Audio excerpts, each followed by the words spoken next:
आजकल easy access इतना हो गया है कि लोग बस ऑनलाइन चीज़ों को ही वैल्यू देते हैं। मान के चलो 100 साल में जितनी भी डेवलपमेंट्स हुई हैं ह्यूमन मैनकाइंड में वो टेक्नोलॉजी बेस्ड। 22 अप्रैल पहलगाम पे जो अटैक हुआ, इसके बाद पूरे देश में एक एंगर सा था। We were all waiting for some strict action और फिर इसके बाद ऑपरेशन सिंदूर हुआ। बहुत मायनों में एक नया बेंचमार्क सेट किया भारत। बाकी देश कैसे देखते हैं इस ऑपरेशन सी को? मैंने बहुत जगह पहले भी कहा और आपके व्यूअर्स के लिए भी दोहराऊंगा, वेस्ट कभी नहीं चाहेगा कि भारत उभरे। तो ट्रम्प किसके साइड है, इंडिया के साइड है या फिर Pakistan? They are supporting Pakistan. So इस ऑपरेशन का एक और रिजल्ट हुआ है कि an entire generation is want to know how do I become a pilot. देखो, पायलट बनना ऐसे पोस्टर में बहुत अच्छा लगता है। अच्छा, एयरफोर्स अकेडमी की आती True, है, true, बहुत true. लोग बच्चे फॉर्म भरते हैं खुशी खुशी, बट ये बहुत कठिन है।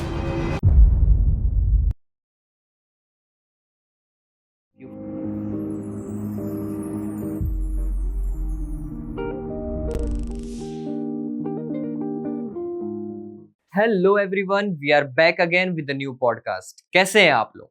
आज के हमारे गेस्ट बहुत ही इंपॉर्टेंट हैं, एक डेकोरेटेड वेटरन जिनका योगदान भारतीय वायुसेना में बहुत ही इंस्पायरिंग रहा है। So please welcome air marshal Sanjeev Kapoor, farmer director general inspection and safety of Indian air force. Air marshal Kapoor ने एयर फोर्स एकेडमी और नेशनल डिफेंस एकेडमी दोनों की कमान संभाली है as a commandant with over 7800 hours of incident-free flying as a trainer, transport and strategic aircrafts. He is regarded as one of the pioneers of aerial refueling operations in the IAF. इतना ही नहीं, उन्होंने airborne warning and control system यानी AWACS aircraft भी उड़ाया है, जो Indian air power की eyes in the sky माने जाते हैं। इस पॉडकास्ट में डिफेंस से रिलेटेड बातें हुई हैं, लेकिन मस्ट इम्पॉर्टेंटली लाइफ लेसन्स के बारे में बातें हुई हैं। कि तो बिना किसी देरी के चलिए शुरू करते हैं ये podcast. Thank you very much sir for joining the podcast. ये बहुत ही प्राउड मोमेंट है हमारे लिए, आपसे बात करना और मिलना। कैसा, हाउ आर यू? मैं बहुत अच्छा हूँ। कैसी चल रही है post retirement life? Post retirement life बहुत अच्छी है। अभी पे बैक टाइम है। अच्छा लगता है आप जैसे बच्चों से मिलके अपने आइडियाज़ शेयर करने के लिए, ताकि ज़्यादा से ज़्यादा लोग इसको देखें और जो हमने इस उम्र तक आके सीखा है, अगर वो हमारी किसी बात से उनको समझ आ जाए।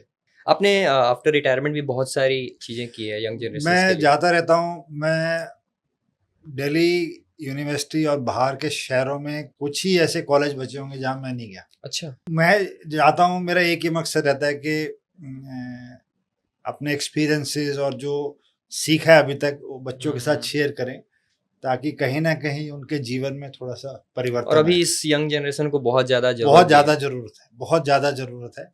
और मैं हर जगह ये कहता हूँ, और आपके माध्यम से और आपके व्यूअर्स के लिए भी, कि आपकी जनरेशन बहुत स्मार्ट है, बहुत हाई आईक्यू है, बहुत इंटेलिजेंट है, बहुत शार्प है। हम नहीं थे इतने, बट आपकी जनरेशन में जो सबसे बड़ी कमी है, your generation is not wise. You may have information, you may have knowledge, but your generation lacks wisdom. आजकल इजी एक्सेस इतना हो गया है कि लोग बस ऑनलाइन चीज़ों को ही वैल्यू देते हैं। See, अगर आप देखा जाए पिछले 1000 साल से और उससे जो भी डेवलपमेंट हुई हैं पिछले, मान के चलो 100 साल में जितनी भी डेवलपमेंट्स हुई हैं ह्यूमन मैनकाइंड में, वो टेक्नोलॉजी बेस्ड है। हमारा जो मूल सिद्धांत है, चाहे आप आयुर्वेद ले लीजिए, चाहे आप हमारे वेद पुराण ले लीजिए, चाहे आप कुरान, बाइबल, कुछ भी ले लीजिएगा, उसमें कोई भी एडिशन नहीं हुआ। So we take it as a progress, but that is not progress. that is not progress.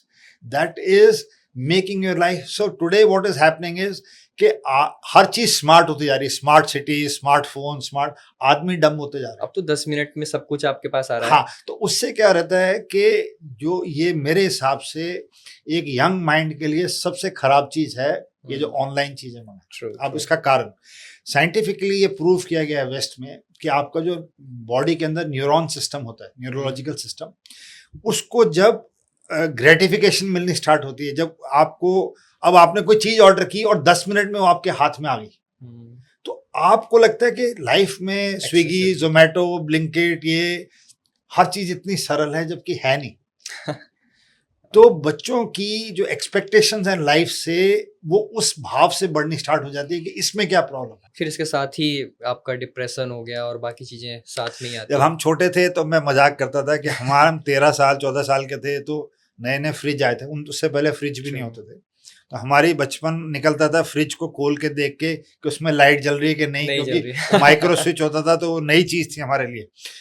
But आजकल के 13 साल के बच्चों को डिप्रेशन हो जाता है, वो फेल हो जाते हैं तो छत से कूद जाते हैं, पबजी में हार जाते हैं तो रेलवे लाइन के नीचे लेट जाते हैं, माँ बाप ने डांट दिया तो घर से भाग जाते हैं, टॉलरेंस लेवल खत्म हो गया। आई थिंक इस वीडियो के बाद बहुत पूरी जनरेशन जो भी ये वीडियोस देख रहे हैं they will be getting inspired not only by the defence system that we are going to talk next, but जो सर ने अभी लेसन शेयर किए, बिकॉज एक टाइम बाद जो एक्सपीरियंस होता है वही आपको सिखाता है कि कैसे लाइफ को जीना है, कैसे आगे बढ़ना है। सो सर अब आते हैं डिफेंस पे। 22 अप्रैल पहलगाम पे जो अटैक हुआ, इसके बाद पूरे देश में एक एंगर सा था, we were all waiting for some strict action, और फिर इसके बाद ऑपरेशन सिंदूर हुआ। So how do you see this operation? ये बहुत डिफाइनिंग ऑपरेशन था, बहुत मायनों में एक नया बेंचमार्क सेट किया भारत ने। आप शुरू से देखें, चाहे वो 47 की लड़ाई 48 में लड़ाई हुई हो, चाहे वो 65 में हो, 71 हो, कारगिल हो,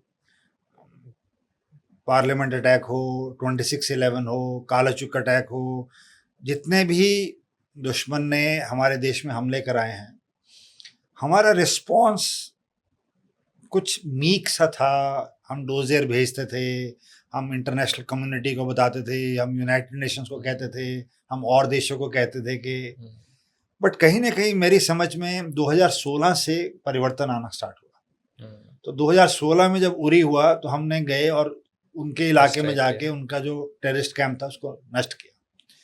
फिर पुलवामा हुआ 2019 में, तो भारत ने बालाकोट किया, हम अंदर गए और उनका टेररिस्ट कैंप निकाल दिया। तो इस बार जब 22 अप्रैल को इंसिडेंट हुआ तो प्रधानमंत्री ने, रक्षा मंत्री ने और बाकियों ने ये बहुत क्लियरली बोला था कि इस बारी हम जो इनके आका है उन तक भी पहुंचेंगे, सिर्फ वो नहीं जिन्होंने ये अटैक किया, जो इनके पीछे हैं उनके तक पहुंचे। तो उनका मकसद कहीं ना कहीं जैश ए मोहम्मद, लश्कर तैयबा, हिजबुल मुजाहिदीन यहाँ तक था।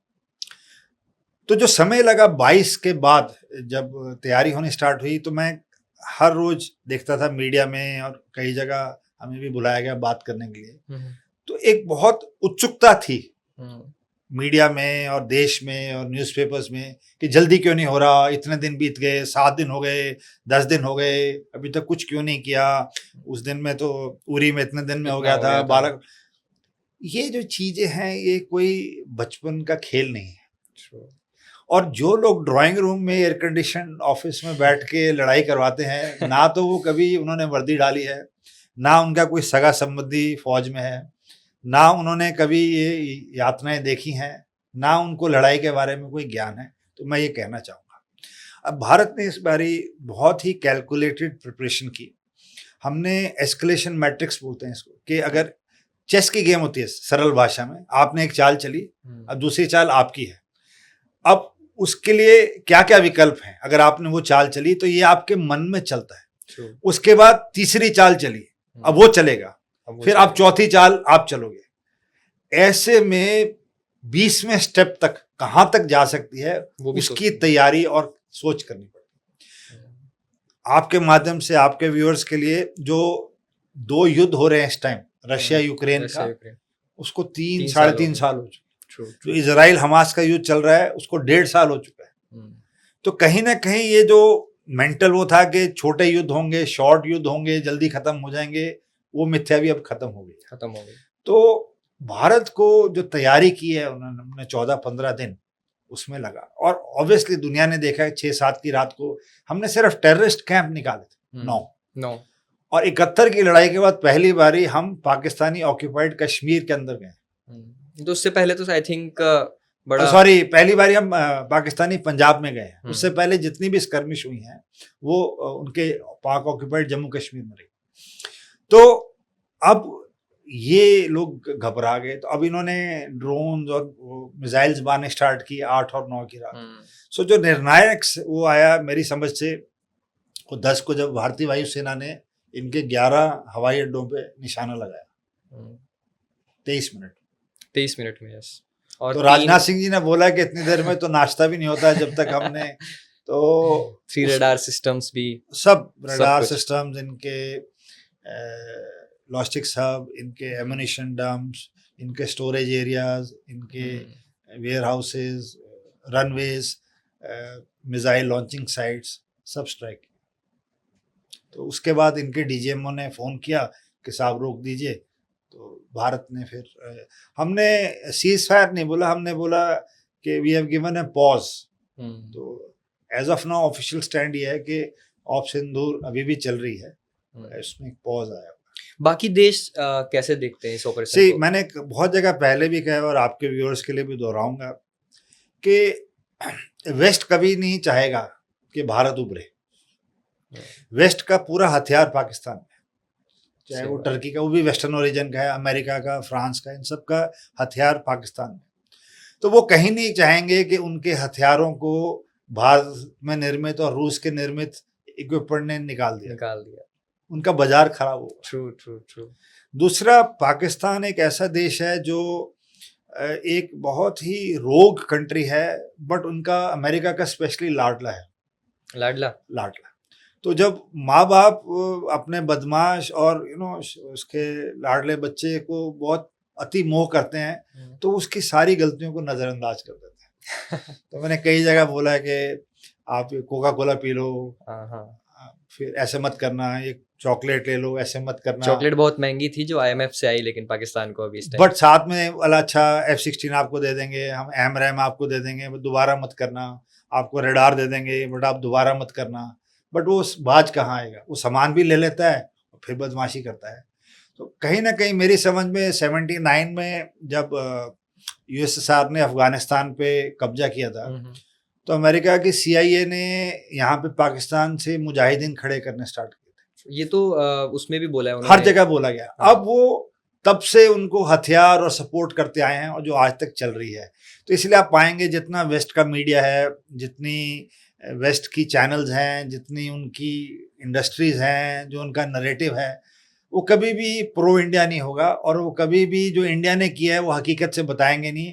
और कभी भी पाकिस्तान की इनमें से एक भी देश ने 22 अप्रैल के बाद खुल्लम पूरे दुनिया में खड़े होके इस अटैक की आलोचना नहीं की। क्योंकि सीज फायर के बाद ऐसे कमेंट आ रहे थे कि डोनाल्ड ट्रंप ने इंटरफेयर क्यों किया इतना, या फिर सबसे अच्छा मौका था हमारे पास। ऐसा नहीं होता, वो आई थिंक इस टाइम पे तो बहुत अच्छा मौका था। उनका लाडला है तो वो अपने नहीं चाहेंगे उनका लाडला किसी तक से तकलीफ में आए, इसलिए वो भी कहीं ना कहीं बौखलाए हुए। दोस्ती बनी रहे, लेकिन उनका तो ट्रम्प उनका व्यापार चलता है। जहाँ पे अनरेस्ट होगा दुनिया में, जहाँ पे भी सुख चैनती है, आर्म्स डीलर्स को शांति नहीं आती। तो वो चाहते हैं कि हमेशा युद्ध होता रहे, उनके हवाई जहाज बिकते रहे, उनके टैंक बिकते रहे, उनकी इक्विपमेंट बिकते रहे, उनकी मिसाइल्स बिकती रहें, लोग लड़ते रहें, उनका कारोबार चलता रहे। तो ट्रम्प किसके साइड है, इंडिया के साइड है या फिर पाकिस्तान के? ऐसा कोई क्लियरली है नहीं, they are non committal, but they are supporting Pakistan in my opinion, not openly but tacitly. Okay, वो बहुत बड़ा रोल उन्होंने 2 घंटे पहले ही बोल दिया था कि सीज फायर हो गया। अभी भारत ने अनाउंस भी नहीं किया और प्रेसिडेंट ट्रम्प ने उसको ट्वीट कर दिया। तो कहीं ना कहीं उनको लगता है कि उनकी अपनी देश में जो छवि है उसको सुधारने, क्योंकि ना तो रूस यूक्रेन का युद्ध रोक पाए अभी तक, उनको 6 महीने से ऊपर हो गए प्रेसिडेंट बन के, ना वो इजराइल हमास का युद्ध रुक पाए हैं, जो कि इलेक्शन से पहले कह रहे थे कि 24 घंटे में मेरे बनने के बाद मैं रुकवा दूंगा। तो कहीं ना कहीं उनकी अपनी छवि भी दुनिया में और उनके अपने देश में खराब हो रही है। और मिड टर्म इलेक्शन आने वाले अमेरिका में, तो उनको होगा कि मैं ये क्रेडिट अपने ऊपर ले लेता हूँ। तो उन्होंने ट्वीट कर दिया कि मेरे कहने से युद्ध रुका गया। अब उनकी समझ है। True. I think this operation has inspired N entire generation. ये मुझे लगता है डिकेड्स तक बुक्स में पढ़ाई जाएगी। ये जो ऑपरेशन 10 तारीख का है, मैं कई फोरम्स में कह चुका हूँ, ये एयर कैंपेन्स में, एयर पावर की बुक्स में पढ़ाया जाएगा कि कैसे स्विफ्टली भारत ने इतने कम समय में इतना ज़्यादा नुकसान पहुंचाया, और दुनिया में किसी ने भी नहीं एक्सपेक्ट किया था कि इतनी फास्ट हम इतना कुछ कर पाए। सो इस ऑपरेशन का एक और रिजल्ट हुआ है कि an entire generation is want to know how do I become a pilot. देखो, पायलट बनना ऐसे पोस्टर में बहुत अच्छा लगता है, अच्छा, ठीक है, एनडीए की एडवर्टाइजमेंट आती है, उसमें वो होता है, जोश आता एयरफोर्स है। एकेडमी की आती True, है, true, बहुत true. लोग बच्चे फॉर्म भरते हैं खुशी खुशी, बट ये बहुत कठिन है पायलट बनना। अब आपके व्यूअर्स के लिए 3.5 लाख बच्चे फॉर्म भरते हैं, एनडीए 3.5 लाख 3.5 लाख हर 6 महीने में, उसमें से करीब 70 वैकेंसीज होती हैं एयरफोर्स की, हर वो हर बैच में। ओके। वो 3.5 सो 3.5 लाख बच्चों में से कम 2-2.5 लाख बच्चों की चॉइस एयरफोर्स होती है, उसमें से सिर्फ 70 बनते हैं सिलेक्ट। उसमें से जब 3 साल की ट्रेनिंग के बाद एयरफोर्स एकेडमी पायलट बनने जाते हैं, तो उसमें से सिर्फ 50 या 60 ही जो एनडीए से आए हैं, बाकी डायरेक्ट भी आते हैं, बन पाते हैं। इसका कारण ये है कि एयरफोर्स की जो ट्रेनिंग है वो बहुत ही कठिन है। अच्छा, उसके लिए आपको मेंटली और फिजिकली बहुत फिट होना पड़ता है, जो आज की जनरेशन में लैग। उसमें आपको 18 सब्जेक्ट पढ़ने पड़ते हैं।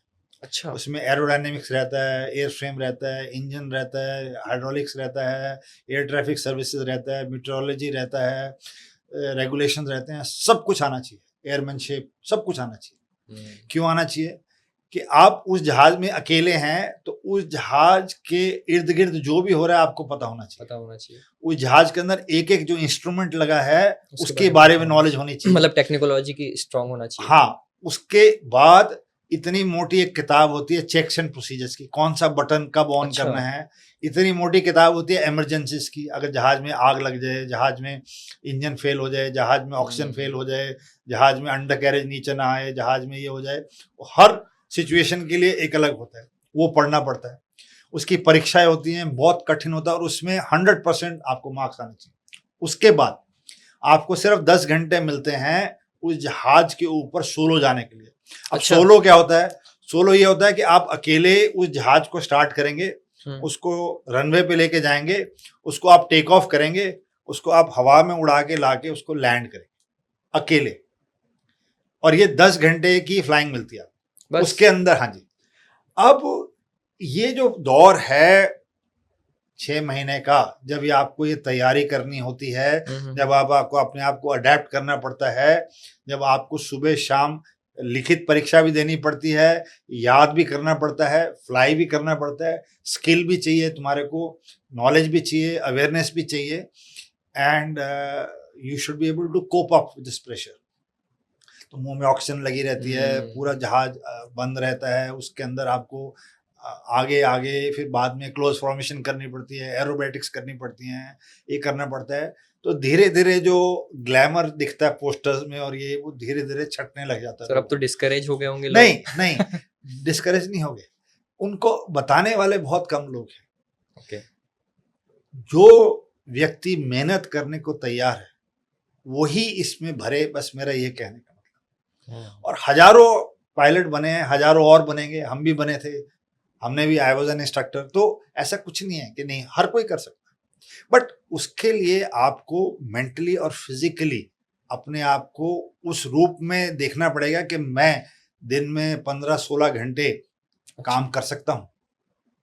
अगर आप कर सकते हैं, मन में पैशन है, तो जरूर कीजिए। बट अगर आपको लगता है कि शौकिया है, मेरे को उड़ाने का है, तो फिर आप अपने माँ बाप से पैसे लीजिए और बाहर कमर्शियल पायलट बन जाइए।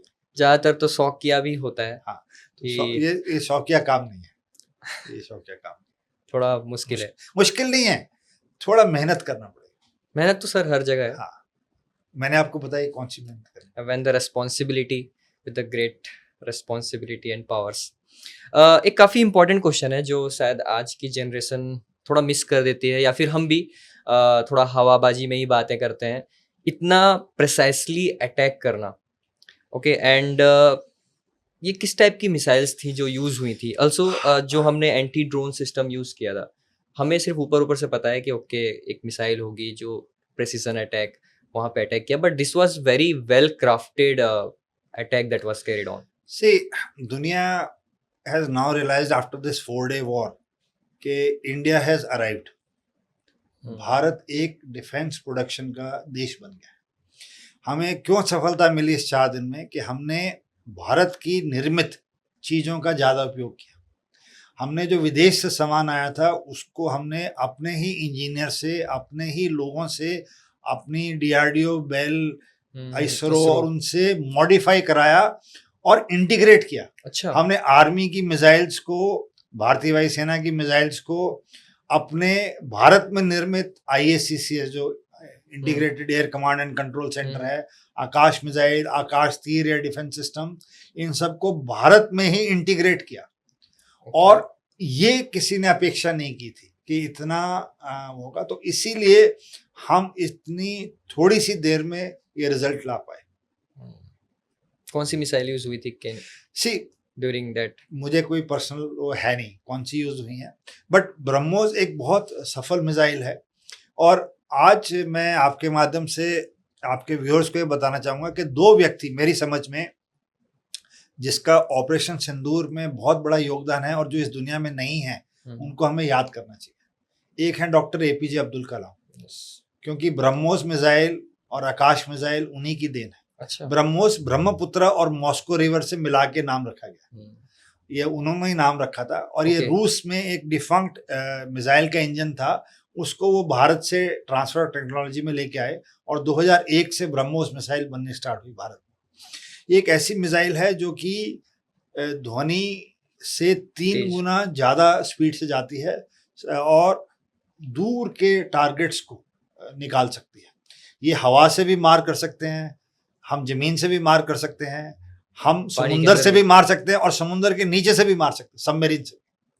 तो ये मिसाइल भारत में निर्मित है और इसका जो तोड़ है वो अभी ज्यादा उपलब्ध नहीं है दुनिया में। किसी ने एक्सपेक्ट नहीं किया होगा कि इंडिया और दूसरे व्यक्ति जिनको मैं धन्यवाद देना चाहूंगा आपके माध्यम से, वो है डॉक्टर मनोहर पारिकर, जो भारत के रक्षा मंत्री थे।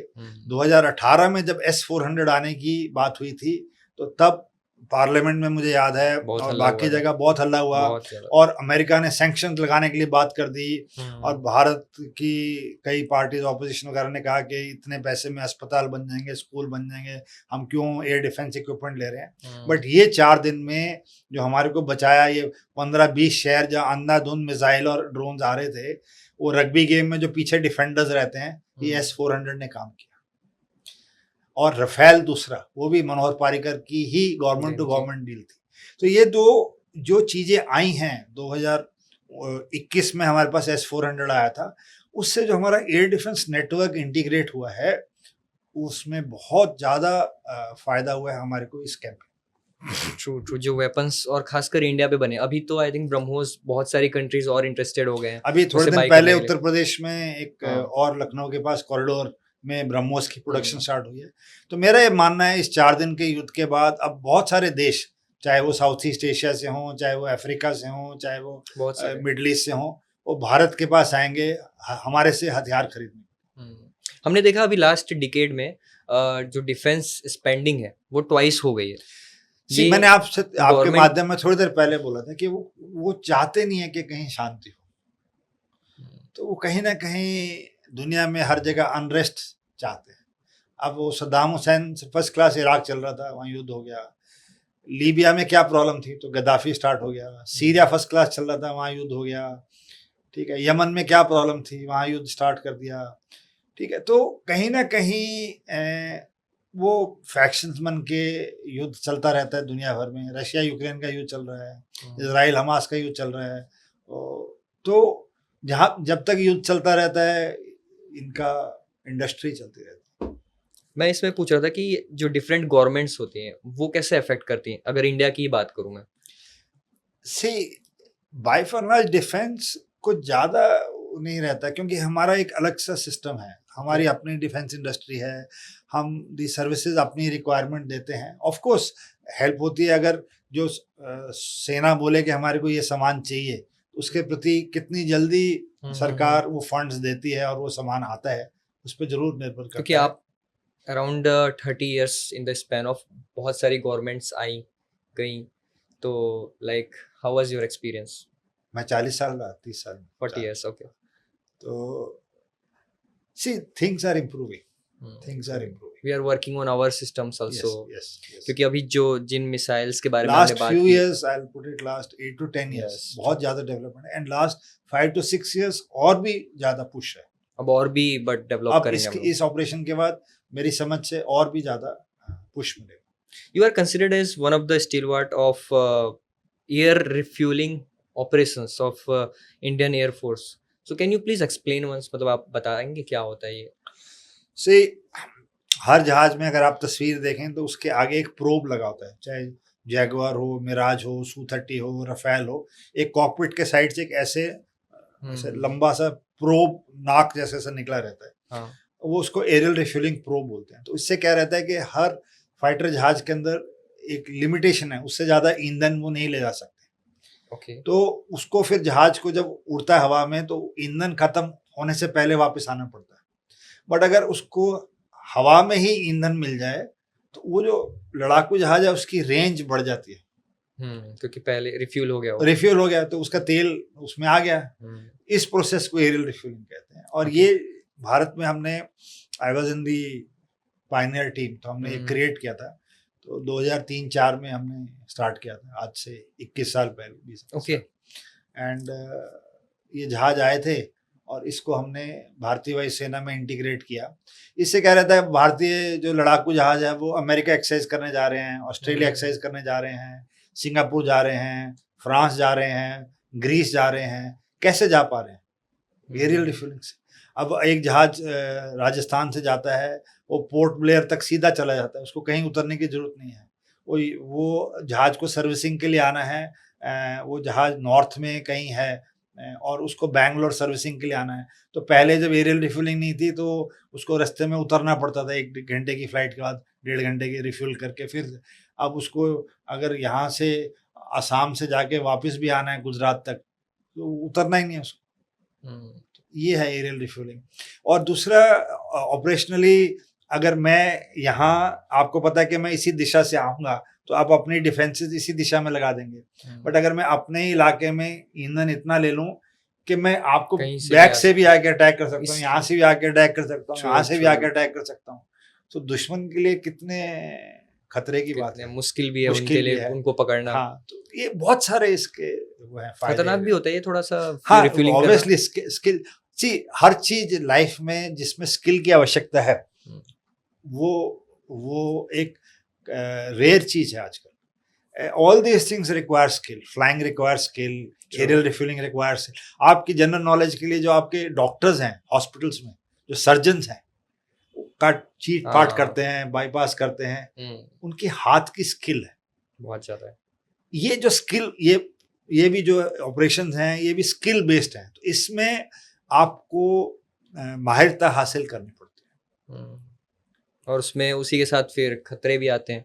Because we have seen a lot of accidents. There is nothing in life which doesn't come with an attached. But at this moment, at this generation, we try to play so much safe.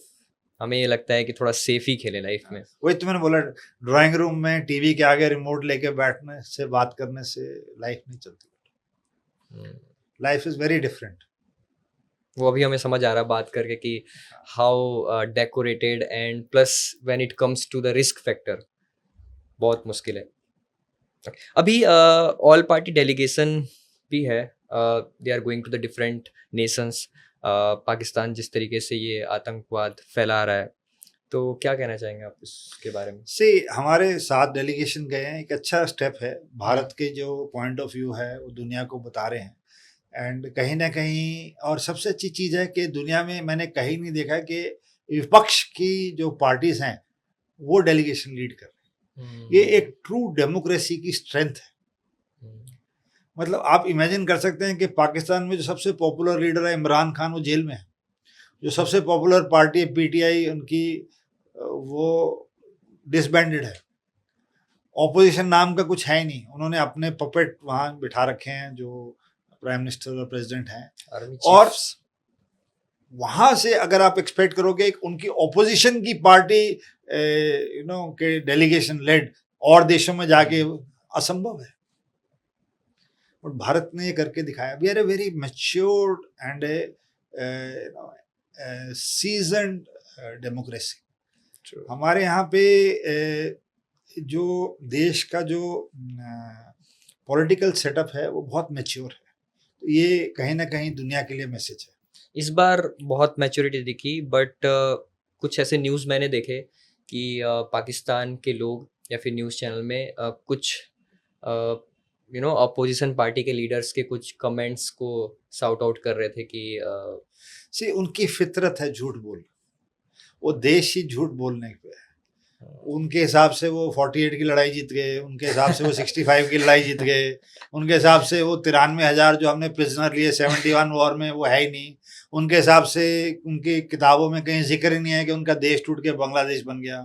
उनकी किताबों में वो कारगिल जीत गए. और ये जो अभी 4 दिन का युद्ध हुआ है उनके नैरेटिव से वो जीत गए हैं. वो जीत तो गए. लाहौर और उसमें मिठाइयाँ बट रही हैं. तो वो अपनी जनता को कहीं ना कहीं ये नैरेटिव देते हैं और वो उसको बाई करते हैं. But this is very dangerous to keep your people. अब ये उनका अपना देश है, उनकी अपनी सोच है. आई थिंक बहुत सारे स्टेप्स जो इस दौरान लिए गए बहुत ही अच्छे थे, and the support we got from all the opposition also, from the peoples also. It was also so much commendable. Yes, yes, it is. कुछ असीम मुनीर आर्मी चीफ के बारे में कुछ बताओगे आप? कुछ बोलना चाहोगे? अब वो 65 में अयूब खान ने अपने आप को फील्ड मार्शल बनाया था युद्ध हारने के बाद, और इन्होंने अभी 2025 में सिंदूर हारने के बाद अपने आप को फील्ड मार्शल बना लिया. तो ये हार्डलाइनर इनकी सोच है. ये मदरसे के पढ़े हुए हैं, इनके पिताजी मौलवी थे और ये बिल्कुल उस माइंडसेट से अपने देश को ले जाना चाहते हैं. एंड कहीं ना कहीं लॉन्ग रन में इनको तकलीफ होगी. तो ये मेरा मानना है. ये पूरा आर्मी चला रहा होता है पाकिस्तान? हाँ, पाकिस्तान में जो आर्मी है वही सब कुछ कंट्रोल करती है. उनका बिजनेस उनके पास है, उनकी इंडस्ट्री उनके पास है, कंस्ट्रक्शन में वो है. आई थिंक एक कंपनी है आर्मी की. कंपनीज हैं, हजारों कंपनीज हैं, हजारों कंपनीज वो आर्मी चलाती है. तो देश ही वही चला रही है. तो बट नाम के लिए पॉलिटिकल हेड्स हैं, तो अकाउंटेबिलिटी है नहीं. अकाउंटेबिलिटी नहीं है. मेरी ये सोच. ये तो वही बात होगी कि रिस्पॉन्सिबिलिटी लेने वाले लोग नहीं है, जो आप हमारी जनरेशन से वो बोल रहे थे. मैं आपसे यही कह रहा था. आपकी जनरेशन में दिक्कत ये है कि आप लोग रिस्पॉन्सिबिलिटी, ओनरशिप एक चीज है. मैं आपके माध्यम से बोल रहा हूँ कि जो काम जिसको मिलता है उसका ये दायित्व है कि मैं इसको खत्म करूं और ये मेरा पार्ट है. हर हम एज ए सोसाइटी सब अच्छे लोग हैं, बट हमारी सोसाइटी में जो मेरी समझ से टीम वर्क नहीं है. We are all individualistic. हम मिल के नहीं काम. अगर 10 आदमी, 10 बच्चे या 10 लोग एक कमरे में बैठे हैं, वो 10 के 10 उस इश्यू को 10 दिशाओं में खींचेंगे. वो किसी दूसरे का पॉइंट ऑफ व्यू, किसी दूसरे की वो मानने को तैयार नहीं है. ये चीज जब तक परिवर्तित, क्योंकि दुनिया में कुछ भी ऐसा कार्य नहीं है जो आप अकेले कर सकते हैं. सारे कार्य एक टीम से होते हैं, और टीम बिल्डिंग का सबसे बड़ा जो कंट्रीब्यूशन रहता है कि उसको ओनरशिप लेनी पड़ती है कि मैं इसका सदस्य हूँ, चाहे मेरा मत ना रखे, बट इस वक्त जो लीडर है वो जो कह रहा है मुझे करना पड़ेगा. People are not good followers in our country. And second issue which I feel we all are very conscious of our privileges and rights, but none of us follow our duties and responsibilities. True. हमारी क्या duties हैं, हमारी क्या responsibilities हैं, उसके प्रति हम इतने जागरूक नहीं हैं. I think this is something very important जो हमें समझना चाहिए कि हम एक दायित्व लें, उत्तरदायित्व लें, रोल्स एंड रिस्पॉन्सिबिलिटीज के साथ आगे बढ़ें. Can you share one life lesson you learn in your whole time period? जो एक, अरे हजारों रोज, कोई एक जो आप किस चीज के बारे में आप पूछ रहे हैं? Any life lesson that is something you think worth sharing, that you have learn कि हाँ ये. अब मैं जैसे अभी जा रहा हूँ एनडीए. अब एनडीए में मैं जब कमांडेंट था तो 2022 में तो first batch of girls cadet आया. ओके. तो मेरा दायित्व था उनको, अब ओनरशिप जो मैं आपसे कह रहा था कि मुझे उन गर्ल्स की इंडक्शन करनी है। एनडीए में आज तक कभी गर्ल्स आई नहीं थी, तो अब वो गर्ल्स सेलेक्ट होके आ रही हैं और उनकी ट्रेनिंग कैसे होएगी, उनके फिजिकल स्टैंडर्ड्स कैसे सेट होंगे, उनकी अकोमोडेशन कैसी होगी, उनके क्लासरूम्स और उनके वॉशरूम्स की चेंजिंग। वहाँ पे एनडीए में ट्रेनिंग में आपको इमीडिएटली एक क्लास के बाद, जैसे पीटी के बाद नेक्स्ट ड्रिल में जाना है, ड्रिल के बाद राइडिंग में जाना है, राइडिंग के बाद स्विमिंग में जाना है, वो you have to change clothes. तो गर्ल्स के लिए वो फैसिलिटीज़ कैसे क्रिएट करनी है, वो उनकी जो जेंडर सेंसिटाइजेशन है स्टाफ की, because they have never handled girls, वो कैसे होगी। तो 1000 चैलेंजेस थे, और उनका करिकुलम कैसा रहेगा, उनको कैसे इंटीग्रेट करना है, और वो हमने काम किया और वो फर्स्ट क्लास हुआ। और अभी 30 मई, अब से कुछ दिन में, first batch of girls is passing out from NDA and I will be going for that parade because I have been invited. तो ये जो खुशी होती है, एक जब आप बीज लगाते हैं, वो जब पेड़ बन के उसमें जब फल आने शुरू होते हैं, वो जो खुशी है, उससे बड़ी कोई खुशी नहीं है life.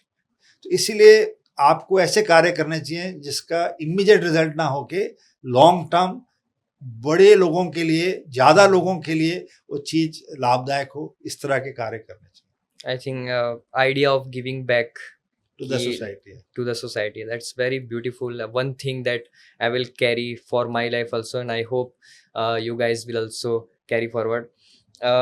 Did we strike the nuclear facility of Pakistan? I have Kirana no official confirmation. It is all speculative. In the official briefings of the DG Aerops, DGMO and DGNO, it was never said. So I would not like to speculate. It's at this stage speculation. So I have no official जब official briefing हुई तो थोड़ी सी अलग तरीके की smile थी जब किराना hills के बारे में बात हुई। ऐसा कुछ नहीं है। I have no idea about nuclear this thing. इसके बाद और भी न्यूज़ आ रही थी कि अमेरिका के जो एंटी न्यूक्लियर क्राफ्ट्स होते हैं वो वहाँ पे मैंने देखा, सब देखा। I have seen it on social media, but I am in no position to comment और confirm because I have no knowledge on it. Is all coming on this thing, so मेरे उस पर जानकारी नहीं है। हाँ, न्यूज़ चैनलों के अगर उसमें देखें तो हाँ, अभी तक हम बहुत सारी वार्स हो चुकी है। हाँ जी। ओके, बांग्लादेश से एक न्यूज़ आई थी कि उनके एक डिप्लोमेट ने चाइना जाकर बोला कि हम जो ईस्ट में जो सिस्टर्स हैं उनको ऑक्यूपाई कर लें जब इंडिया और Pakistan. See they play to the audience. See इन पे नहीं जाना चाहिए। हम ये कर देंगे, हम उनका सांस बंद कर देंगे, उन्होंने हमारा पानी बंद किया है, हम उनके यहाँ पाव किलो के न्यूक्लियर हथियार फेंकेंगे, हम उनकी गर्दन मरोड़ देंगे। तो ये जो वाक्य रहते हैं, जो पॉलिटिशियंस कहते हैं, ये कहते हैं, that is to play to the gallery, उनके अपने मासेस के लिए, उनके अपने फॉलोअर्स के लिए। So I feel we should not buy much into this. लेकिन जिस तरीके से चाइना का प्रेजेंस इंडियन नेबर्स में बढ़ रहा है, वो तो सारी दुनिया जानती है। China is making inroads into Nepal, Bhutan. It is already existing in Pakistan. It is making a port in Sri Lanka. Yes. It is there in Myanmar. It is already having interest in Maldives. So ये तो दुनिया को पता ही है कि हर तरफ से वो string of pearls कहते हैं उसको बना रहे हैं। लेकिन इंडिया को तो पूरा surround, India is getting surrounded. वो है उसमें, that is there. That is the challenge which we have. Yes. So we are preparing for it. Yes. क्योंकि बहुत अलग तरीके का प्रेशर बिल्ड होता है when all your neighbours, you can see कि हर तरह से खतरा कभी भी आ सकता है। सी आप जिंदगी में हर किसी को चुन सकते हो, अपने पड़ोसियों को नहीं चुन सकते, तो आते ही हैं। बात है ये। तो जो हमारे पड़ोसी हैं वो हैं ही हैं। अब भारत तो हमेशा उनसे दोस्ती का बड़ा अच्छे संबंध चाहता है हर एक से। अब वो पड़ोसियों के ऊपर है कि वो कैसे व्यवहार करते हैं। ऐसे ही हो गया कि मैं कोई फ्लैट ले रहा हूँ, मुझे नहीं पता कि आसपास कैसे लोग रह रहे हैं। हम तो चाहते हैं कि अच्छे रिलेशंस बने, बट वो सामने वाला किससे मिला हुआ है, क्या अंदर प्लानिंग कर रहा है, वो नहीं पता। बट ऑल्दो हम तो अपनी प्रिपरेशंस रखते हैं उसके लिए, like we get ready for it, right. कोई ऐसे मिशन के बारे में आप अपने बता सकते हैं, like that can inspire a lot of people which involves something that is life में क्या रहता है। अब मैं आपको उदाहरण देता हूँ। मैंने पैरा जंप किया, हवाई जहाज से कूदा हूँ। हाँ, तो अब ये कहना कि मुझे डर नहीं लगता, गलत बात। हर एक को डर लगता है, हर एक को डर अच्छा, लगता इतने जंप्स मतलब है। हाँ, और भी किए होंगे आपने। तो अब जैसे मैं पायलट हूँ, अब मुझे खतरा रहता है पैरा जब में हड्डी टूटने का, ये टूटने का, अगर आप ठीक से जमीन पे नहीं आए। तो मुझे काफ़ी मेरे सीनियर्स ने बोला कि मत ले, but I am little fond of adventure. मैं राइडिंग करता हूँ, मैं स्विमिंग Okay. करता हूँ, मैं राफ्टिंग करता हूँ, क्योंकि मेरा ये मानना है कि स्पोर्ट्स एंड एडवेंचर बहुत इंपॉर्टेंट भाग है लाइफ का, बहुत इंपॉर्टेंट भाग है, एंड ये आपकी पर्सनैलिटी को डिफाइन करता है। जितना आप आउटडोर स्पोर्ट्स और एडवेंचर में इंटरेस्टेड हैं, उतना you will be a more balanced and a more responsible person in life, because it instills that value in you. And ये जब मैंने पैरा कोर्स के लिए अप्लाई किया तो मुझे कई लोगों ने बोला कि अगर तेरी हड्डी टूट गई, ये हो गया, तो तेरी फ्लाइंग बंद हो जाएगी, बिकॉज फ्लाइंग में you have to be absolutely fit and you have flied Flying, 7800 hours. हाँ जी, तो मेरे करीब 8,000 घंटे हैं फ्लाइंग के। तो true. मेरे को काफ़ी लोगों ने बोला, बट अगर डर गए तो फिर क्या फायदा। तो कैसे डर कैसे हटता है सर? हाँ, यही यही तो मैं कह रहा हूँ। सी, हमेशा उस चीज के लिए जाओ जिस पर डर लगता है, क्योंकि सरल भाषा में अगर बताऊं तो हर इंसान अपने आप से लड़ रहा है। True. हर इंसान अपने दिमाग से लड़ रहा है। तो आपका एक दिल कुछ बोलता है और एक दिमाग कुछ और बोलता है, और इसकी जो दिल और दिमाग की लड़ाई है वही जीवन है।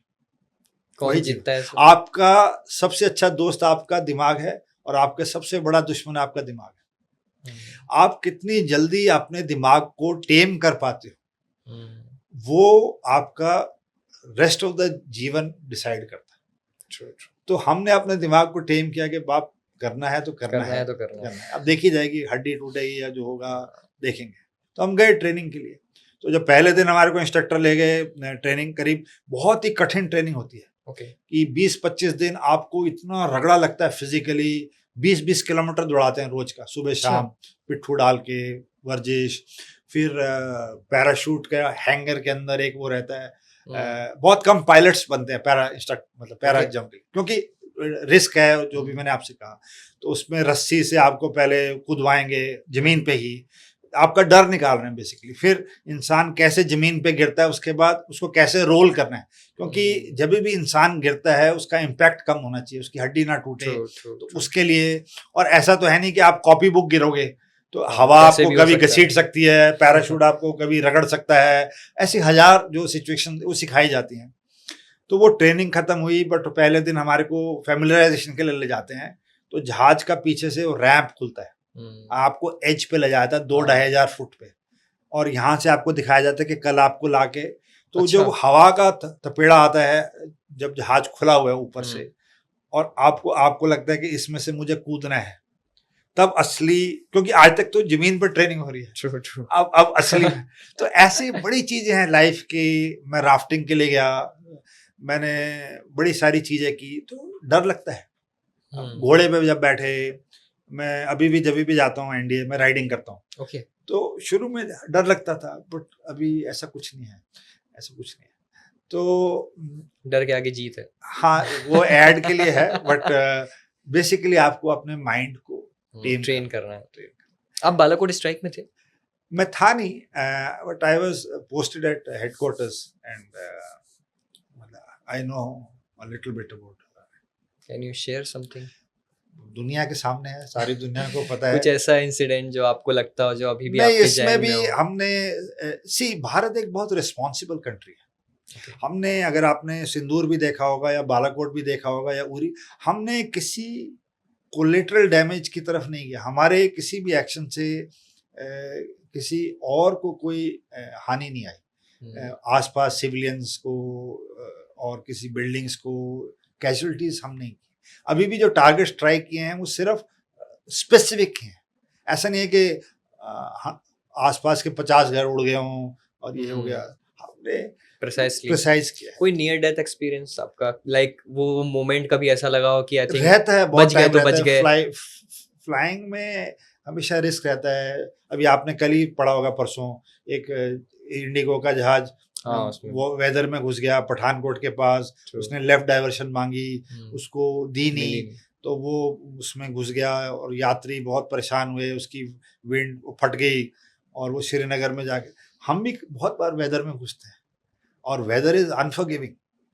अरे आप अगर कोई मोमेंट आप गिव अप कर दियो कि पता नहीं गिव अप करके, तो गिव अप किया होता तो यहाँ थोड़ा ना बैठे होते। नहीं मतलब ये हो जाता है कि यार ये पता नहीं, हवा में एक ही रिजल्ट होता है। ओके, अगर आपने गिव अप कर दिया तो एक ही रिजल्ट होता है। आपकी जो मेंटल फैकल्टीज हैं वो स्प्लिट सेकंड पे रहनी चाहिए। You should be able to take decisions in split seconds, milliseconds, and this is where I say कि आपको both mentally and physically fit and alert रहना चाहिए at every stage. I think mental toughness is very important. हाँ, फिर मैंने हर sentence में आपको बोल रहा हूँ, you have to tame your mind. Mental fitness कैसे आएगी? आपके दिमाग को ट्रेन करना पड़ेगा। सो टेमिंग योर माइंड, उसको अपने नियंत्रण में लाना, आपके माइंड को, ये सबसे बड़ी चीज है। अब मैं आपके व्यूअर्स को एक उदाहरण देता हूँ विल पावर की। अब मैं फौज की कोई एग्जांपल नहीं दूंगा, आपको सिविल की एग्जांपल दूंगा। ओके, वो है ऋषभ पंत की। ओके, ऋषभ पंत का 30 से 31 दिसंबर 2022 को एक एक्सीडेंट होता है। वो मरने वाला होता है और उसकी लात कटने वाली होती है। अब मैं उदाहरण देता हूं आपके माध्यम से यंग जनरेशन को कि अगर आप में डिटर्मिनेशन है, आप अपने माइंड को टेम कर सकते हैं, आपकी विल पावर इतनी स्ट्रांग है। उसने 2-3 महीने में रिकवरी ली। उसने उसके बाद फिजियोथेरेपी स्टार्ट की। वो दिन में 12-12, 14-14 घंटे फिजियोथेरेपी करता था। फिर उसने अपनी स्ट्रेंथ बिल्डिंग स्टार्ट की, उसने अपना वेट लॉस स्टार्ट किया, उसने अपनी प्रैक्टिस स्टार्ट की। अगस्त सितंबर 2023 को उसने डोमेस्टिक क्रिकेट खेलना स्टार्ट किया, just 8-9 months after near death accident. उसके बाद वो रणजी खेला, उसके बाद वो डोमेस्टिक क्रिकेट खेला, उसके बाद उसने अपनी टीम के लिए सिलेक्शन में खड़ा हुआ। वो अपने मेरिट से इंडियन टीम में सिलेक्ट हुआ और 2024 में उसने वर्ल्ड कप उठाया। नियर डेथ से एक पैर कटने से लेके और कुछ ही महीनों में वर्ल्ड कप उठाना, इससे बड़े उदाहरण आपके जीवन में। एक 17 साल की लड़की है, उसका नाम काम्या कार्तिकेयन है, आप गूगल कर लीजिए। She is daughter of A naval officer, 17 साल की है, 12th क्लास में पढ़ती है। उसने दुनिया की 7 हाईएस्ट पीक्स पे क्लाइम कर लिए, इंक्लूडिंग माउंट एवरेस्ट। बट हमारा जो मीडिया है, हमारा जो नरेटिव है देश में, वो कभी ऐसी अच्छी चीजों को ला के यंग जनरेशन के आगे नहीं रखता। तो आप जब भी नोट करेंगे, it is always negativity, it is always, चाहे वो OTT प्लेटफॉर्म हो, चाहे वो कोई मूवी हो, चाहे वो कोई न्यूज़पेपर हो, चाहे वो कोई चीज हो, अच्छी चीजें बहुत कम दिखाई जाती हैं। True. How do you see India in terms of global defense power? I told you we have arrived, and we will be a superpower soon. Still in terms of Russia, America? It will take time. We have started little late, but क्योंकि हमें शायद उस तरीके की जरूरत नहीं पड़ी। नहीं, जरूरत तो थी, बट somehow हमारी जो मैकेनिज्म थी, अभी अगर आप देखें तो स्टार्टअप जुड़ गया हमारे साथ MSME जुड़ गए हैं, हमारे साथ प्राइवेट इंडस्ट्री जुड़ गई है, कोलैबोरेशन हो रही है DRDO के साथ, बेल हो गया, HCL हो गया, इसरो हो गया, सब मिल के अब काम कर रहे हैं। तो धीरे धीरे we are improving and growing, and I am sure in next 3 to 4 years we would be a reasonably and a very acknowledged defense power in this world. But West will not see, obviously that is the challenge, that in a good term कि वो तो रहेगी, किसी की power increase उनकी market खत्म होगी, but still someone's power is increasing. India के तो वैसे भी growth, we have become 4th largest economy. कल ही नीति आयोग की उसमें बताया, we are on way to become 3rd largest economy. तो वो नहीं चाहेंगे कि भारत ग्रो करे, बट हर कोई दोस्ती दिखाता है, लेकिन बाहर that is what diplomacy. True. I think हमने बहुत सारी बातें की, डिफेंस के बारे में बातें की। सबसे इम्पोर्टेंट बात थी जो आपने शेयर की, लाइफ लेसन्स, जो बहुत बड़ा रोल प्ले करते हैं हर किसी की लाइफ में। और मैं अगर एक टेक अवे लूँ तो मेंटल टफनेस को टेक अवे ले सकता हूँ, because if you are not mentally tough, life का हर डिसीजन आपके लिए बहुत मुश्किल हो जाता है लेना। सही गलत आपके पास हमेशा चॉइस आती है, सही गलत, ठीक है, बहुत सारी चॉइस, जो भी चॉइस हो, so at that time if your mind and heart both are in the sync, तो फिर तो बात बन जाती है, और अगर ऐसा ना हो तो बहुत तो ज़्यादा मुश्किल आपके हो जाती है। व्यूअर्स के लिए एक छोटा सा दूंगा टिप कि अगर दो विकल्प आते हैं, हमेशा लाइफ में नोट करना, एक विकल्प इजी होता है ओके, और एक कठिन विकल्प होता है कुछ हर सिचुएशन। होता है, मेरी एडवाइस ये है कि कठिन वाला विकल्प ले लीजिए। तो बहुत मुश्किल होता है आप सर। कभी भी गलत नहीं होंगे, एंड यू विल, अच्छा। That is the path for success. अगर आपको सक्सीड होना है तो आपको कठिन वाला पाथ लेना है। इससे बट वी हम भागते हैं कठिन वाले पाथ से। तो यही तो फर्क है। अगर आपको, आपकी जनरेशन को मेहनत से डर लग रहा है, आपको एयर कंडीशन कमरे से बाहर निकलने में दिक्कत है, आपको कुछ भी कार्य जो आपने सोचा है अगर उससे बाहर निकलने में तकलीफ है, आपको चेंज होने में तकलीफ है, आपको किसी के लिए एक्स्ट्रा रिस्पॉन्सिबिलिटी लेने में कठिनाई है, आपको किसी की बात मानने में कठिनाई है, आपको किसी के साथ कोऑपरेट करने में कठिनाई है, तो आप ज़्यादा दूर नहीं जाएंगे। आई थिंक ऐसी नॉर्मल लाइफ चलती चलती रहेगी रहेगी, एंड देन वन आप डे अपना बस वही गुजारा करें। बहुत सारे लोगों की स्टोरी शायद यही है, but I hope someone will get inspired by this podcast. जो आपने बताया सब कठिन मार्ग चुनने वाला, मैं भी नहीं एक्सपेक्ट किया था।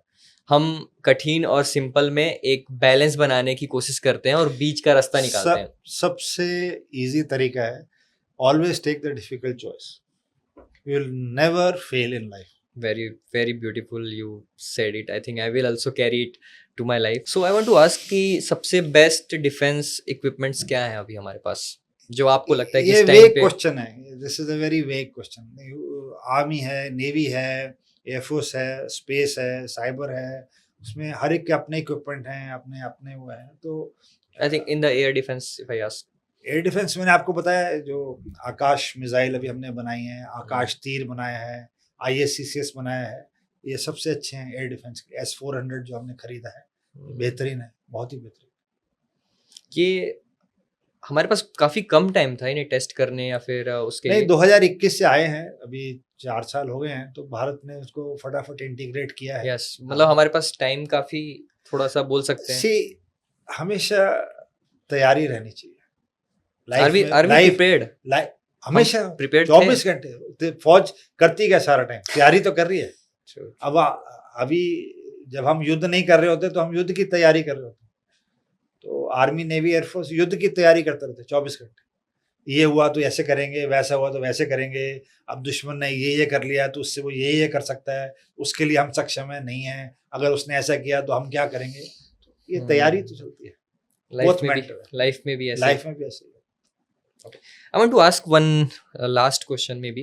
Our Prime Minister said कि अब बात POK पे होगी.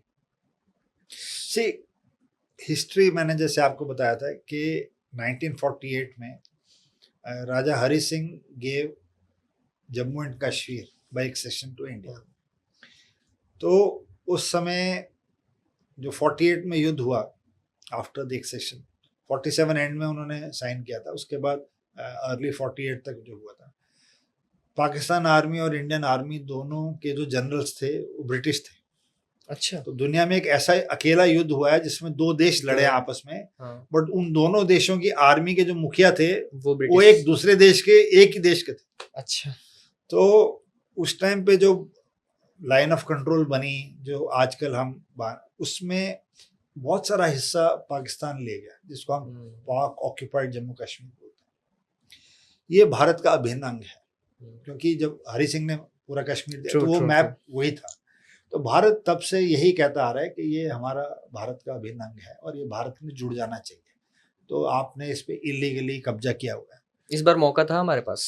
सी, हम किस लेवल तक उसको बढ़ाना चाहते थे वो हम पे निर्भर था। तो अब I will not be in a position to comment के why this decision was taken, but escalation ladder में जो मैंने आपको बोला, हमने तैयारी 20वें स्टेप तक की होगी, मॉक ड्रिल्स, बट हमने तीसरे या चौथे स्टेप पे लाके उसको रोक दिया। तो आई डोंट नो, ये तैयारी है, बट कभी जरूरत पड़ेगी तो इसके भी विकल्प होंगे। स्टिल मौका था। See you can't say, you can't, मौका तो हर चीज के लिए रहता है। अब मौका तो आपके पास भी है देश का राष्ट्रपति बनने के लिए। True true true. अगर मैं आपको बोलूं तो आपकी सारी एलिजिबिलिटी है, बट उसके लिए वही एस्केलेशन मैट्रिक्स हाँ, होती आप है, कितना उस हद तक जा ट्रू सकते हैं, ट्रू ट्रू। उसके ऊपर बहुत सारी चीजें स्टेक में होती है, वी हाँ। Can not sit here and say it was a Correct, possible thing correct, and we did correct. Something wrong. What would you say about the Kashmir occupied, means one portion is also in the hands of China? That is called Aksaichen. That was given to China by Pakistan in end 50s. और उन्होंने वहाँ से एक Karakoram highway निकाला था, तो वो road connect करती है। तो भारत ने उस टाइम पे वी साइंड समथिंग, मेरे को लग रहा है कि हमने भी साइन किया हमने उसके लिए टेक अप किया था, बट इतनी स्ट्रांगली नहीं टेक अप किया था। तो अब उन्होंने अपना वहाँ पे इंफ्रास्ट्रक्चर क्रिएट कर दिया चाइना ने, and this area is a bone of contention between talks between India and China. तो हम ये कहते हैं कि जो ओरिजिनल कश्मीर का भाग था, ये वो भाग है जो कि पाकिस्तान ने जब 48 में किया, बट उन्होंने उस भाग को चाइना को दे दिया। तो ये हमारा है, तो वो एक डिस्प्यूटेड एरिया है अभी। Would we able to take that back? अभी स्पेकुलेशन है बेटा, स्पेकुलेशन है। मतलब भारत एक चंद्रमा पे वो बना सकता है क्या स्पेस स्टेशन? अब ऐसे पूछ रहे हो तो बन सकता है, क्यों नहीं बन सकता? ये इसलिए पूछ रहा था बिकॉज बहुत सारे, अगर मैं थोड़े नेगेटिव कमेंट्स देखूं तो मैं अगर थोड़ा नेगेटिव बात करूं, मैंने वही बोला है, वही व्यक्ति कमेंट कर रहे हैं ना, तो उन्होंने वर्दी डाली है, ट्रू ट्रू ट्रू, ना उनका कोई परिवार से वर्दी में है, सही बात, ना उन्होंने कभी जंग देखी है, ना उन्होंने जिंदगी में कोई तकलीफ देखी है। वो अपने कमरे में बैठ के इंटरनेट पे फोन से कुछ ना कुछ भी लिखते रहते हैं। इनको क्या बोलते हैं पता है सर आपको? क्या बोलते हैं? Keyboard warriors. हाँ, कीबोर्ड वॉरियर्स हैं। तो सारी दुनिया के गम और परेशानियां यही सॉर्ट आउट कर रहे हैं पूरे सब व्हाट्सएप में अभी तक सॉल्व हो चुका है सारा मसला। हाँ, तो it is, life is much beyond this. I think it was a very privilege and proud moment for me to host you, and thank you very much sir, हमें अपना इतना valuable time देने के लिए। At last आप कुछ बोलना चाहेंगे ऑडियंस से, कुछ शेयर करना चाहेंगे? Anything you want to say? 2-3 चीजें कहूंगा आपके व्यूअर्स के लिए। sure. एक तो सबसे जरूरी चीज है लाइफ में हेल्थ। आपके पास 1000 परेशानियां हैं लाइफ में, हर घर में होती है, हर इंसान की लाइफ में होती है, बट जिस दिन आपके शरीर में तकलीफ आ जाए, आपके अभी एज नहीं है समझने के लिए, बट आपके पेरेंट्स या ग्रैंड पेरेंट्स के या किसी एल्डर की फैमिली में, तो उसको देखिए, सारी परेशानियां पीछे हो जाती हैं। सिर्फ जो हेल्थ का इशू है वो सबसे बड़ा इशू बन जाता है। तो हम कहीं ना कहीं अपनी ज़िंदगी में अपनी हेल्थ को इग्नोर कर रहे हैं। True. दूसरा हमारा ये है, जो मैंने आपको आपके माध्यम से पहले भी बोला, कि हमारे देश के लिए हम क्या कर सकते हैं, रोज पूछना पड़ेगा। हमारे को लगता है कि हम अकेले व्यक्ति हैं, हम क्या कर सकते हैं? कोई ट्रैफिक का रूल फॉलो नहीं कर रहा, कोई कचरा डस्टबिन में नहीं डाल रहा, कोई रेड लाइट पे ठीक से रुकता नहीं है, कोई हेलमेट डाल के नहीं चलता, कोई अच्छे से बिहेव नहीं करता, कोई पान खा के सड़क पे थूक रहा है, कोई प्लास्टिक की बोतल पानी पी के ऐसे फेंक देगा। नहीं, हम सब मिलके अगर डिसाइड करें, छोटा ही हो चाहे बहुत ही छोटा योगदान हो, बट इसका लंबा इफेक्ट होगा, क्योंकि हमारे से जुड़े हमारे परिवार हैं, हमारे फैमिली मेंबर्स हैं, वो कहीं ना कहीं आपसे इन्फ्लुएंस होंगे, आपके मित्र इन्फ्लुएंस होंगे, कल को आप बड़े होंगे तो वो रहेगा। और हमारी देश की जो संस्कृति है वो बहुत ही अच्छी है, बहुत अच्छी है। हम विदेश की संस्कृति के पीछे ना दौड़े। ये मेरी नेक्स्ट एडवाइस है यंग जनरेशन के लिए। हम बहुत ही उत्तम हैं, सबसे उत्तम देश है हमारे देश का, क्योंकि आप कुछ भी कंपनी देख लिया दुनिया में, चाहे माइक्रोसॉफ्ट हो, चाहे गूगल हो, चाहे IBM हो, चाहे मास्टर कार्ड हो, चाहे एडोबी हो, कोई भी कंपनी, बड़ी कंपनी, वो इंडियन ओरिजिन के लोग चला रहे हैं, सबके CEOs इंडियन हैं। ऐसा क्या है भारतीय में? नासा के 50% ज़्यादा साइंटिस्ट इंडियन ओरिजिन के हैं, जो डॉक्टर्स हैं दुनिया के, अमेरिका में और दूसरे देशों में, यूरोप में, इंडियन ओरिजिन के हैं, जो रिसर्चर्स हैं दुनिया के, वो इंडियन ओरिजिन। तो हमारे में वो सक्षमता है, बट भारतीय बाहर जाके क्यों अच्छा करता है, भारतीय भारत में क्यों नहीं अच्छा करता? ये प्रश्न सबको अपने मन में पूछना है, और उसके लिए कहीं ना कहीं हमारे को ये देखना है कि हम अपने देश के लिए क्या कर सकते हैं। हम अपनी सोसाइटी के लिए क्या कर सकते हैं, हम अपनी कम्युनिटी के लिए क्या कर सकते हैं। आई एम श्योर जिस दिन हमारे अंदर सोसाइटी की देखभाल के लिए कुछ ख्याल आने स्टार्ट होंगे तो हमारे देश में परिवर्तन आना शुरू। ट्रू ट्रू आई थिंक आपके इस क्वेश्चन का एक जवाब था कि हम क्यों बाहर जाके अच्छा करने लगते हैं। जब ये सवाल आप अपने आप से पूछने लग जाओगे कि मैं इस देश के लिए क्या कर सकता हूँ, तो शायद आप यहाँ रह के भी बहुत अच्छा मैं कुछ इसलिए करना कहा ना स्टार्ट कर कि देंगे। हर कॉन्स्टिट्यूशन में ड्यूटीज और रिस्पॉन्सिबिलिटीज दी हुई हैं। हम्म, हम सब अपने राइट्स एंड प्रिविलेजेस खोजते हैं और जो ड्यूटीज और रिस्पॉन्सिबिलिटीज हैं वो हम देखते नहीं हैं। आई थिंक आपके ये 3 to 4 लाइफ लेसन्स, एक टेक अवे तो मैं ज़रूर लूँगा, जब भी लाइफ में आपको कठिन और आसान रास्तों में से किसी को चूज़ करना हो तो आप ज़रूर कठिन रास्ते को चूज़ कीजिए। That was something life changing for me also. Hope you will like this podcast, because ये पॉडकास्ट एक नॉर्मल डिफेंस पॉडकास्ट नहीं है। इट कंटेन्स लाइफ लेसन्स जो सर ने जर्नी शेयर की। It's really a proud moment for us to host you. Thank you very much again sir. Thank you. Thank you.